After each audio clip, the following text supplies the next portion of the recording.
우리 인생의 실력은 선택으로 드러납니다.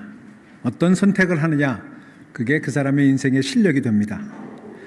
우리는 날마다 크고 작은 선택을 하며 살아가지요. 그리고 그 선택으로 모든 게 달라집니다.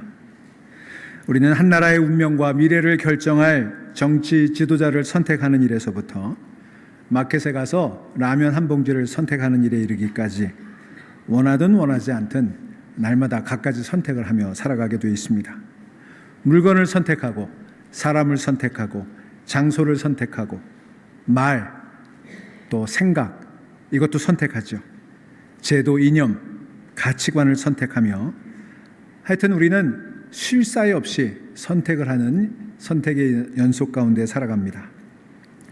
여러분이 지금 이 자리에 앉아 계신 것도 그동안 여러분이 했던 수많은 선택의 결과예요. 어쩌다 그렇게 되었다라고 말할 수 있을지 모르겠습니다만 보니까 세상에 어쩌다 그렇게 되는 일은 없습니다. 모든 게 알게 모르게 내가 내렸던 선택의 결과일 뿐이에요. 아무튼 나의 선택은 하루를 결정하고 또 10년, 나아가 평생을 결정하고 또 나를 넘어서 가족과 공동체의 운명을, 심지어 나라의 운명을 결정하기까지 합니다. 그런데 여러분, 사회가 발전하면 발전할수록 선택의 기회가 많아지고 선택의 폭도 넓어진다는 거 아세요? 옛날에는 무엇을 먹을까, 무엇을 입을까 염려할 필요가 없었습니다. 어디서 살까, 무엇을 하며 살까 고민하지 않았습니다. 그냥 다 주어졌어요. 선택의 여지가 없었어요. 뭘 먹긴요? 먹느냐 굶느냐가 늘 걱정이었지 뭘 골라 먹느냐, 이건 문제가 아니었습니다. 혹시 여러분 아침이면 옷장에서 오늘 뭘 입지 고민하시잖아요. 행복한 고민이에요. 예전에는 그저 저녁에 빨아서 아침에 다려 입어야지 별 수가 없었습니다. 아무튼 단 한순간의 선택이 향후 10년은 말할 나위도 없고 평생을 좌우하고 영원까지 좌우합니다. 단 한 번의 선택으로 흥하느냐 망하느냐, 죽느냐 사느냐가 결정되기도 하지요. 올바른 선택 덕분에 보람찬 인생을 살아가는 사람이 있는가 하면 잘못된 선택으로 말미암아 하루아침에 나락으로 곤두박질 치는 사람이 있음을 우리는 주변에서 얼마든지 발견할 수 있습니다. 문제는 현명한 선택, 올바른 선택이 그렇게 쉽지 않다는 거예요. 잘 고른다고 골랐는데 나중에 보니까 결과가 후회스러운 경우가 얼마나 많이 있었습니까? 뭐가 문제일까요? 어떻게 하면 현명한 선택, 지혜로운 선택을 할 수 있을까요? 어떻게 하면 우리는 인생을 살아가면서 후회 없는 선택을 할 수 있을까요?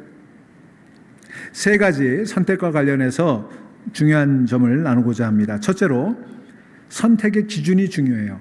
어떤 기준을 가지고 있느냐. 창세기 13장에 보시면 아브라함과 조카 롯이 재산이 많아지니까, 가축도 많아지고 종들이 많아지니까 서로 갈등이 생겼습니다.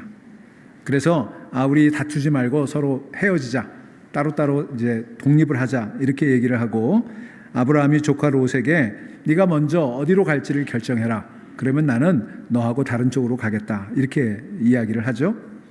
그때 롯이 이렇게 선택을 합니다.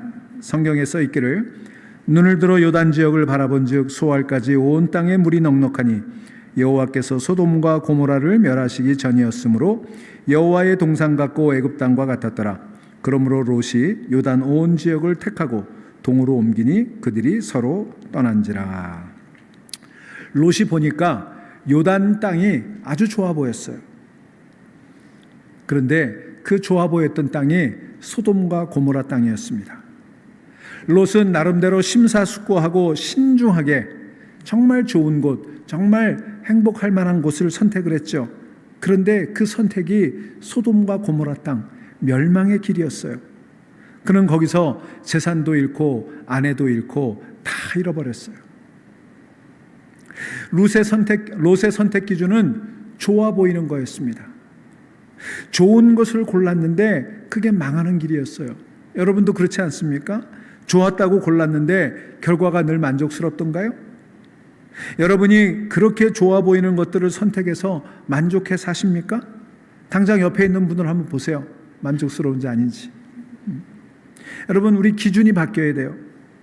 우리는 그것이 죽음의 길로 가는 건지도 모르고 그저 좋아 보인다고 그리로 달려갑니다. 넓어 보이니까, 평탄해 보이니까, 쉬워 보이니까, 남들이 다 가니까 그리로 갑니다. 여러분, 보암직도 하고 먹음직도 하다고 덥석 골랐다가는 큰일 나는 거예요. 우리는 비록 좁은 길일지라도, 힘든 길이라도 생명의 길을 걸어가야 합니다. 하나님의 눈으로 보고 하나님의 기준으로 선택해야 되는 거예요. 두 번째, 선택은 어떤 것을 고르는 일일 뿐만 아니라 동시에 다른 것을 내려놓는 거라는 사실을 기억해야 합니다. 선택은요, 골라 쥐는 것만으로 완성되지 않아요. 고르고 쥐는 것 말고 다른 것을 내려놓을 수 있을 때 그때 선택이 완성되는 거예요. 그런데 우리는 모든 걸 다 가지려고 하니까 문제가 되는 겁니다. 다 가지고 싶어 하는 거예요. 놓지를 못하는 거예요. 여러분, 예수 믿기로 선택했으면 세상은 놔야 되는 거예요. 예수 믿는다고 교회에 나와 있으면서 마음은 늘 세상 일에 빼앗기고 있으니 이것보다 불쌍한 사람이 더 어디 있을까요? 한 가지 정말 중요한 것을 고르면 나머지는 버릴 줄도 알아야 되는 거예요. 그 선택을 위해 희생할 줄도 알아야 되는 거예요. 여러분, 예수님의 비유 가운데 보화가 감추어진 밭을 발견한 사람은 그 밭을 사기 위해 가진 모든 것을 팔았다고 얘기하지 않습니까? 여러분, 보화가 숨겨진 밭을 발견하면 나머지 다 팔아서 그걸 사야 되는 거예요. 저와 여러분은 하늘의 보화를 발견한 사람 아닙니까? 영원한 생명과 구원의 소망을 발견한 사람들 아닙니까? 그런데 그것을 위해서 내 가진 것을 다 내놓지 못해요. 이것도 가지고 저것도 가지려고 하는 거예요.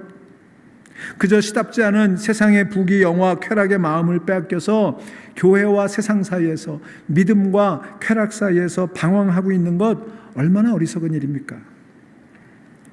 사랑하는 여러분, 한번 보세요.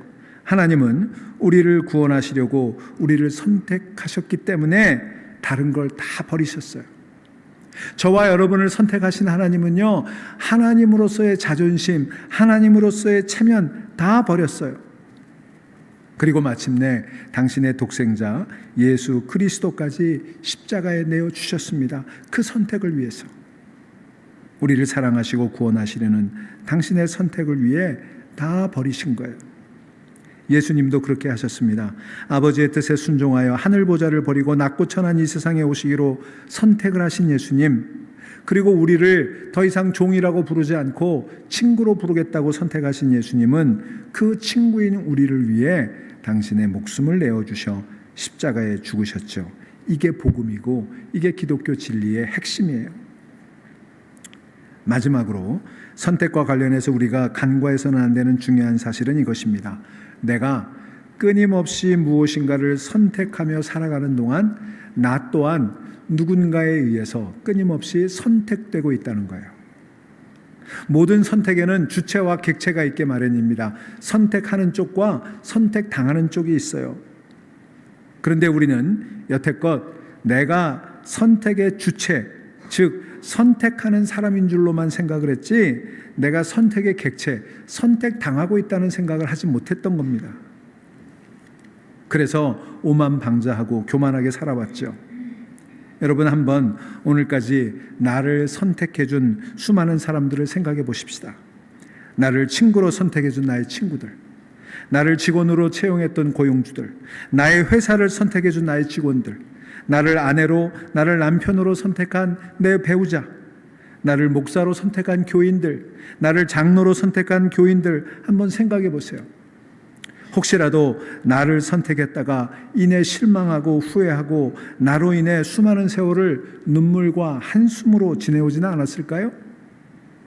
내가 선택의 주체인 줄만 알았는데 나도 끊임없이 선택당하며 살아왔다고 생각하니까 여러분 등골이 오싹해지지 않으십니까?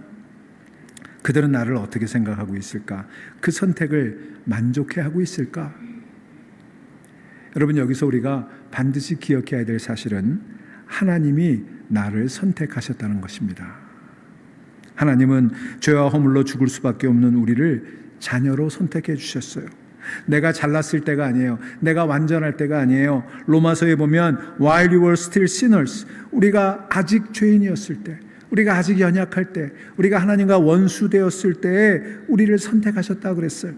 우리의 조건 때문이 아닙니다. 우리는 죄인이지만 선택받을 만한 아무것도 없었지만 그냥 우리를 선택해 주셨어요. 부족한 우리를 택해 주신 거예요. 이렇게 우리를 택하신 하나님께서는 그 선택을 고집스럽게 책임지십니다. 우리는 툭하면 변덕을 부리지요. 하지만 하나님은 한결같이 당신의 선택을 책임지십니다. 우리 같으면 벌써 포기하고 다른 선택을 시도했을 텐데 하나님께서는 지금도 그 선택을 붙들고 계십니다. 고집스럽게 그 선택을 지키고 계십니다. 그리고 그것을 위해 독생자 예수 그리스도를 우리에게 보내주셨죠. 여러분, 오늘 우리 시대의 문제가 무엇입니까? 모두가 탐욕의 고도에 사로잡혀 현명하고 온전한 선택을 하지 못하며 살아가는 것 아닐까요? 참된 것을 고르고 나머지를 버려야 하는데 모든 걸 다 쥐려고 하기 때문 아닌가요? 자신이 선택의 주체인 줄로만 생각해서 오만방자한 모습으로 살아가는 것 아닐까요? 오늘날 목회자들의 문제가 무엇입니까? 교인들이 나를, 하나님이 나를 선택하셨다는 사실을 망각하는 거예요.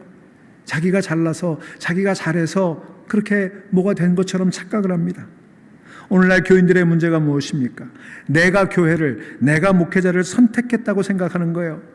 그러니 마음에 들지 않으면 바꾸면 그만이라고 생각하는 거예요. 교회도 쉽게 바꾸고 목사도 쉽게 바꾸는 거예요. 여러분, 이제 우리 모두 참된 선택을 위해 겸손하게 우리 자신을 돌아봐야 할 줄로 믿습니다. 나를 부르신 하나님의 뜻이 무엇이며 우리 교회를 택하신 하나님의 뜻이 무엇인지를 깊이 되새겨 봐야 하지 않을까요? 여러분, 하나님이 우리를 택하셨습니다. 우리가 아직 죄인 되었을 때 우리를 택하셨습니다. 그렇게 그분의 사랑을 확증해 주셨습니다. 그리고 지금도 그 선택을 놓지 않고 계십니다. 그 부르심 앞에 겸손히 옷깃을 여미고 순종하며 생명의 길을 선택하고 그 길을 묵묵히 걸어가는 저와 여러분들이 될 수 있기를 간절히 축원합니다. 오늘은 임직식이 있는 날입니다. 임직하는 여러분, 꼭 기억하십시오.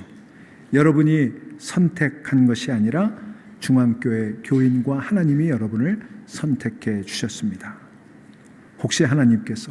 혹시 교인들이 여러분을 선택한 일로 마음 아파하고 힘들어하지는 않을지 늘 마음을 새롭게 하고 옷깃을 여미실 수 있기를 바랍니다.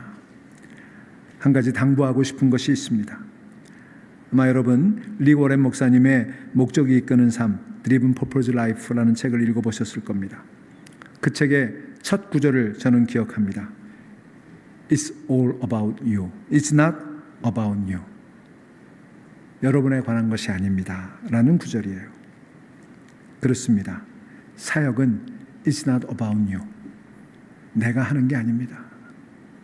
장로와 집사의 길은 It's not about you. 내게 달려있는 것이 아닙니다.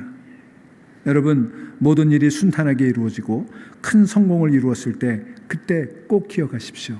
It's not about me. 마찬가지로 시련이 닥치고 어려움에 직면했을 때도 기억하십시오. It's not about me. 내가 한 게 아니에요. 사람들이 여러분을 비판하고 수군거릴 때도 스스로에게 위로하십시오. It's not about me. 사람들이 여러분을 칭찬하고 높일 때도 여러분 기억하십시오. It's not about me. 누군가 여러분에게 화를 낼 때가 있을 겁니다. 그때 자신에게 말하십시오. It's not about me. 오랜 세월이 지난 후 주님 앞에 서게 될 때 이렇게 당당하게 말할 수 있기를 바랍니다. It wasn't about me. It was all about you, Almighty God. 하나님, 내가 한 거 아닙니다. 모든 것이 하나님이 이루신 일입니다. 그렇게 고백할 수 있는 여러분들 되시기를 바랍니다. 교우 여러분들도 마찬가지입니다. 여러분이 많은 교인들 가운데 이분들을 선택했다고 생각할지 모르겠지만 이분들도 그 직분을 기꺼이 감당하기로 선택하셨습니다. 이분들의 선택이 틀리지 않다는 걸 여러분이 보여주셔야 합니다. 이분들이 후회하지 않도록, 눈물을 흘리지 않도록 기도와 보살핌으로 함께 동역할 수 있게 되기를 바랍니다. 이처럼 우리 모두가 It's not about me. It's all about God. 모든 것이 하나님께 영광 돌리는 일임을 기억하며 우리를 택하신 하나님께 순종하며 살아갈 때 우리 교회는 아름답고 놀라운 은혜로 충만한 교회가 될 줄로 믿습니다. 다 함께 묵상하겠습니다.